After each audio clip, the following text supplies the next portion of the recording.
Breaking news mga kabayan, Batanes, target ng China. Department of National Defense Gibo Chodoro Jr. rumesbak sa Peking balita ng China na kanila raw ang Batanes. Totoo.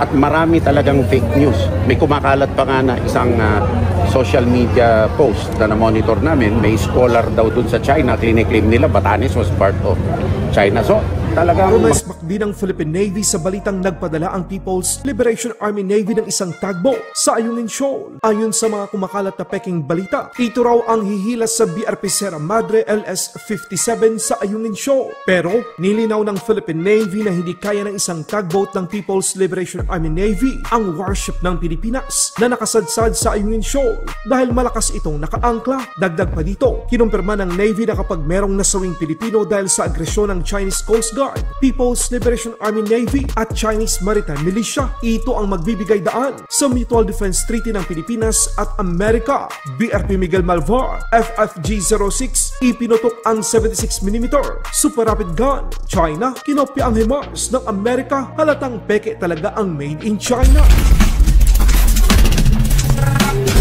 Pinakamalakas na barkong pandigman ang Pilipinas nagsagawa ng live fire. Ipinutok ng BRP Miguel Malvar, FFG-06, ang 76mm Super Rapid Gun nito. Maririnig ang lakas ng isa sa mga firepower ng bagong warship ng Pilipinas.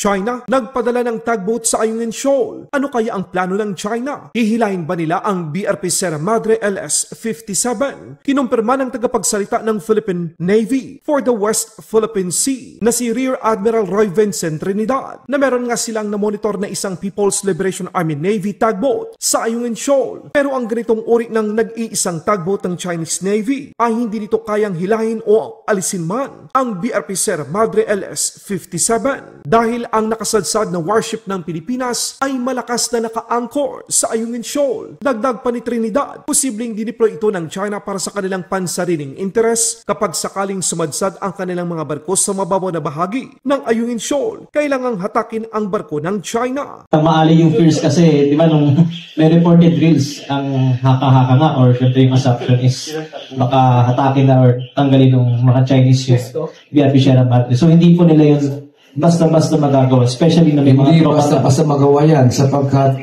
firmly anchored yung BRP Sierra Madre. A tugboat is it is strongly anchored on corals. Yes, so baka matibay siya doon. It will take more than a tugboat to pull out Sierra Madre. So it is our assessment that tugboat is for their own use in the event that the ships that are now inside Ayungin Shoal would run aground.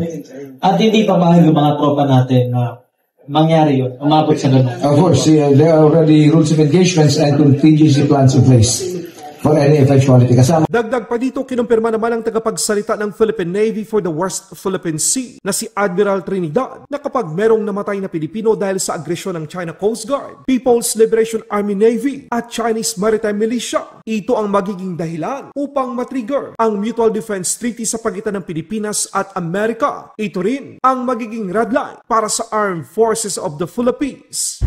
The Commander-in-Chief mentioned that the death of a Filipino will be grounds for invoking the MDT. This was amplified by the Chief of Staff of the AFP. This is now a red line. Any death of a Filipino due to the coercive and aggressive actions of the CCG, the PLA Navy, and the Chinese Maritime Militia is a red line for the Armed Forces of the Philippines. So, sir, we have we updated our ROA to include the use of lethal force in case those incidents are breached? There are contingencies already in place for any eventuality that may arise due to the coercive and aggressive actions of the PLA Navy, Coast Guard, or the Maritime Militia.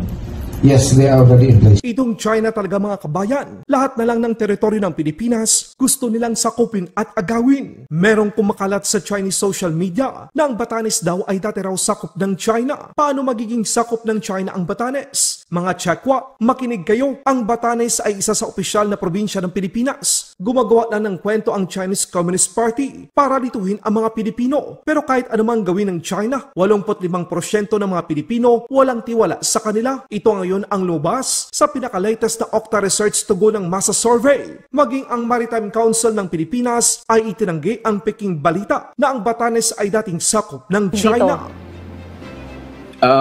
Hindi yun iba katulad nung before naglabas sila, 'di ba? Yung sinasabi nila even Palawan was part of the teritoryo ng China. Again, these are all misinformation, disinformation, and all outright lies. Lahat na ito ay kasinungalingan. Then again, bakit nila sinasabi yon? Kasi ang target audience nila is domestic no? Sinasabi nila doon sa kanilang mga kababayan doon sa China na ito yung kanilang teritoryo. But again, hindi natin sinasabi na yun ay lahat ay katotohanan. In fact, lahat yun ay kasinungalingan. Kinumpirma naman ni Department of National Defense Gibo Chodoro Jr. Walang naniniwala sa bagong peking balita ng China. At mag-ingat tayo sa fake news. Katulad, di ba, how many weeks ago, hinatak daw yung Sierra Madre. Hindi man totoo. At marami talagang fake news. May kumakalat pa nga na isang social media post na na-monitor namin. May scholar daw dun sa China. Claim nila, Batanes was part of China. So, talagang wala namang kaming nakikitang kakaiba. Of course, may presence doon. Pero yung mga kunwari, we have monitored increased presence. Hindi lang naman sa AUE. But, sometimes nag-i-increase, sometimes hindi. Baka dahil din, kakatapos lang ng exercise alone, no? Na pinakamalaki, na ginanap sa Palawan. Well, we cannot make heads or tails of it at this time, but the National Maritime Council is always informed about the situation. No, kasi wala. To change our stance will be to the great detriment of our national interest. That is something nobody can do under our constitution and our moral obligation natin sa taong bayan. Hindi pwede magpalit at kaya matindi rin ang salita ni Presidente. Hindi talaga tayo pwede kumompromiso ng national interest natin. At sumusuporta ang maraming bansa kasi pareho ang interest, international law at UNCLOS.